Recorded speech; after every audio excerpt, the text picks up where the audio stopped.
Well, I'd love to talk about kind of your stop motion background, because this isn't your first short. No. And like your DP, Aaron's got a lot of great work. I mean, the team you've built, can you talk about who all made this all possible? Yeah, it's a great thank team. you for that, because it is about teamwork. Stop motion is so hard, and there's no way it can be made. And I think that's the best part about making this Welcome to 8th Street, is that each film that I'm lucky enough to do, I build on the team. And some crew work out, some crew don't. But what you're left with are better people, the people connection that you want to make. And I definitely got very lucky. So Aaron, I met Aaron for the first time working on this short, and he's a DP with, you're right, extensive experience in stop motion, and he's from CalArts, and he's been working in stop motion for 15 years, and he definitely elevated his skill. And I met Blake on this, who is the lead animator, because I was with 7.8 ounce last year in Tallgrass, which I wasn't able to come, and I animated majority of that shot, and it nearly killed me. Like, it's just too much work. I'm like, I can't do this again. So Blake came in, and there's another incredibly talented animator named Misha, who's done like Coraline, and he's a master. So he did the most difficult shot, which was the intro, and then he left because he had a back injury, and then Blake came in, and I did about 9 shots, but the majority was done by these talented people. And I am a fashion designer by training, so I was a fashion designer working in New York for about 17, 18 years. And for half part of it, I loved it, but later part, I was not content. It wasn't taking up the right creative part of my brain that felt rewarded. And I wasn't, what got me really stumbled was the fact that I wasn't contributing anything positive, like in terms of pollution, for example. Fashion industry is the #1 polluters. And I just didn't feel very satisfied. So I didn't know what to do. I was very lost. So I literally plucked the family. I have a very supportive husband. We moved back to LA. And I had a studio in Hollywood, and instead of seeing clients for fashion, I kept making stop motion music video to entertain my daughter. So first one was Lullaby. It took me 6 months. I loved it. And then I did an AVC phonics song for her, and I loved it even more. And it was becoming a very expensive hobby. So, and no studio in right mind will hire me because I had no background in animation. So I decided to just learn the fundamentals and go back to school. So I applied to USC MFA program, and I don't know why, they accepted me. And I thought it was a fluke. And so I learned the fundamentals. I became a student again. It was exhilarating. And usually MFA program is 3 years. I took 1 year off to make a 7.8 ounce. So it took me 4 years to graduate. I graduated this summer, and I made 5 animated shorts in 4 years. So, and Welcome to 8th Street is my love letter to Jersey City, a place I lived for 10 years, and a place that taught me about community. And when COVID happened, I felt really disconnected, and I just kept thinking about what made me feel very loved, connected, and it kept going back to this 1 block street with old timers, and and I loved it. And I think telling story, and I fell in love with, and that was what I was missing. I love storytelling, and that's what I want to do. And stop motion is just, there's something magical about stop motion because it's live action, that's animation, and you get to hold the puppets, and you are immersed in the world. And it's such an immersive, private, difficult, and there's no faking it. You literally have to work so hard, and it's 24 frames per second, so it takes forever.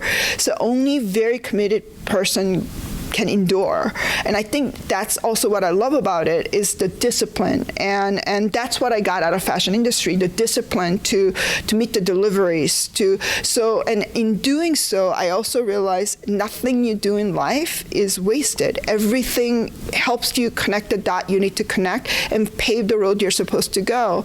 So you're right. I mean, it's a long answer to a question, but that is what stop motion is for me, and that's what being a filmmaker is. It's about the crew and the process.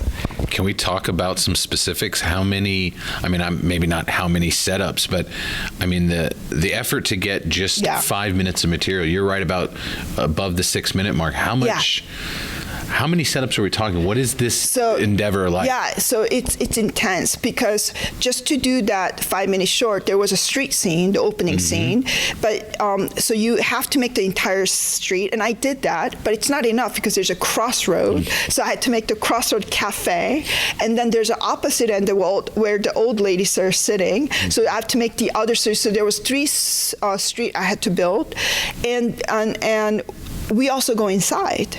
So there was indoor. I had to do the dining room, but and you have to open so there's different scales, and you had to make 2 different scales of the ending scene where they're dining, and then it's a long moko shot. So I had to build a small puppet for that scene. So it's extensive, and there's animals involved. I mean, because the life, it's not just about us human beings. What makes Community is also this squirrels and birds, and so it was a very ambitious endeavor, and it took about 5 months to write the script and finish the animatic, because with the stop motion, there's no mistakes. You have to plan everything to a second. So when I'm writing the script, which was revised 28 times, I'm also revising the animatic 28 times or even more. And then you record the temp track, and then you record the real dialogue with the actor, which brings a whole nother level of liveliness. And I'm so lucky to have the voice actors I have. And after that, and in the meantime, you're building the set. So I'm building the set like all the time, 7 days a week, often working until 2 to 4 o'clock in the morning. And I have 2 people who helped me. One was Denver, who did beautiful, he painted all the set. And I had Tirza, who did a 3D printing. And I couldn't do all this without them, and I'm making everything else. So it took about 7 months to make all the sets and all the puppets. And then we go into filming, which took 3 to 4 months. Wow. And that's fast. That's working fast. Yeah. To do this in a year is insane. Let's talk about the voice talent, Michelle and the rest of these, especially finding Frank's voice. Yeah. I love that. I know. Everybody loves Frank. And so that's what I love about this. So his name is Frank Thorne. He's a SAG actor, but he's also commercial truck driver by day. And he's a musician. He used to be a stand-up comedian. And what I love about it, when I did the casting, it had to be authentic. So he had to be a person from New Jersey. Yeah. And he just hit all the mark. And he's from 7.8 ounce. So I met him in a previous. I'm like, I knew exactly who this guy is. So I brought him into this, and he worked on my other film too. And Michelle, who is loosely based on my experience, and she had to be Korean American, and she is.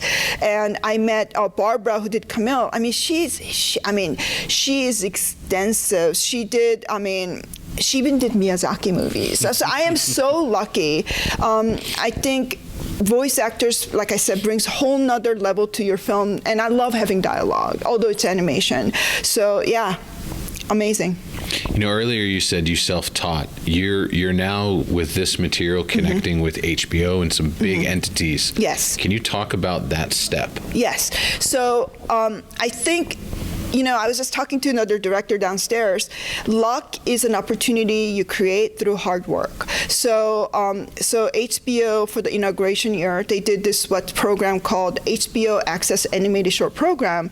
And so they wanted a voice from diversity background and a story only you can tell. So that was their theme. And they sent out this thing, and this is why I said, be nice to your crew. So my casting director from 7.8 Hours sent it to me, you should apply. And I'm like, okay. So I applied and I got it. And later I found out they had 1,100 applicants, and out of that, 7 people were picked.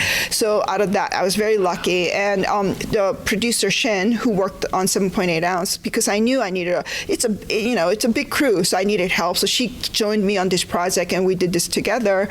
And I think opportunities are out there, and 7.8 Ounce through Film Independent. But the thing is, you have to have work to show for that, right? So I think whether it's for stop motion, there are a lot of people working out at home using Legos and whatnot. That's great. And just write a good story.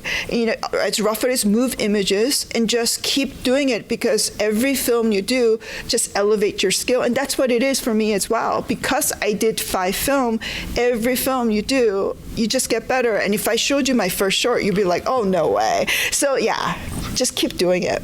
I love it. What did it mean to get the letter that you were going to be here at Tallgrass? What was that experience of knowing you're going to be able to present this to maybe an audience that isn't familiar with your work? Yeah. Even though there will be a few of us who did get to see the material last year. So for me, it's a light at the end of the tunnel, literally, because stop motion, you're working in a dark room for a year, and it's a validation. And there's no bigger thrill than seeing it audience reaction. That's it. That is the golden ticket, yellow ticket.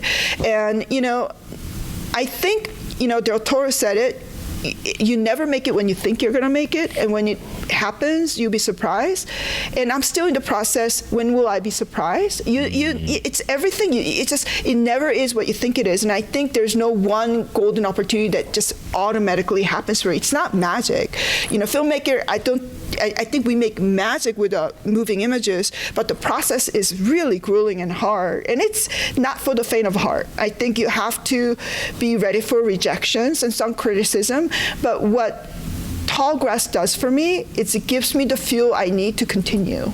That you guys believe in the story enough to include in this wonderful festival, and that means I can keep telling stories. There's a platform for me to tell the stories that I want to tell. So yeah, it's essential.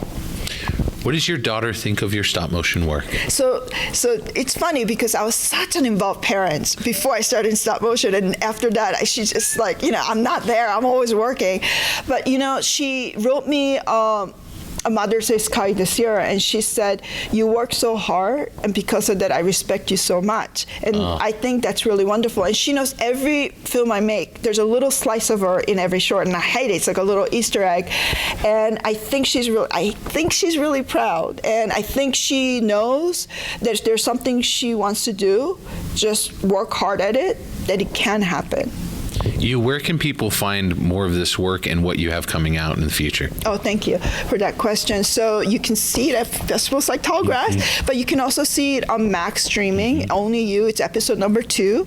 My other short, you can see it on New Yorker Screening Room, 7.8 ounce. And the next one I'm going to work on is different than anything I've ever done. I'm going to work on a documentary about plant world mixed in with mixed media stop motion. And that's going to be like a year endeavor. Hopefully, I will do a good job, and hopefully you can see me in Tallgrass again. Oh, I love that. Lastly, what do you do with your sets and your pieces? So that's a really good question, and because I have a large set.